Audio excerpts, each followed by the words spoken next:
Welcome to Samba Samba. Enjoy the video. You start by verifying the K9 is the exact model and whether the battery is internal. Once confirmed, you power the mic off to prevent draw and heat during charge. Plug the supplied USB-C cable into a 5V/2A wall adapter. Laptop USB may work, but is slower. Make sure the port and cable are clean. Dirt raises resistance and heat. Begin charging immediately to stabilize the battery chemistry and ensure accurate status reporting.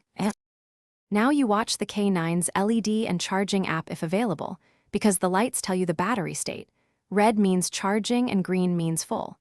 Keep the mic on a flat, ventilated surface so it sheds heat. Heat shortens battery life.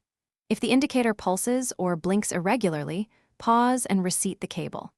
Let it complete the first full charge cycle for 2 to 3 hours to balance cells and calibrate the internal meter. Intermittent charging can misreport capacity. You finish by unplugging the K9 once the LED turns green, then power it on and run a quick audio test to confirm full operation. If it fails to charge, first swap the cable and adapter. Use a known good USB-C lead rated 2A and test another outlet. Make sure the charging contacts aren't bent. If problems persist, contact the vendor because internal battery repairs risk damage and safety issues. Do not open sealed units yourself to avoid short circuits or. Thanks for watching. Consider subscribing if we helped you.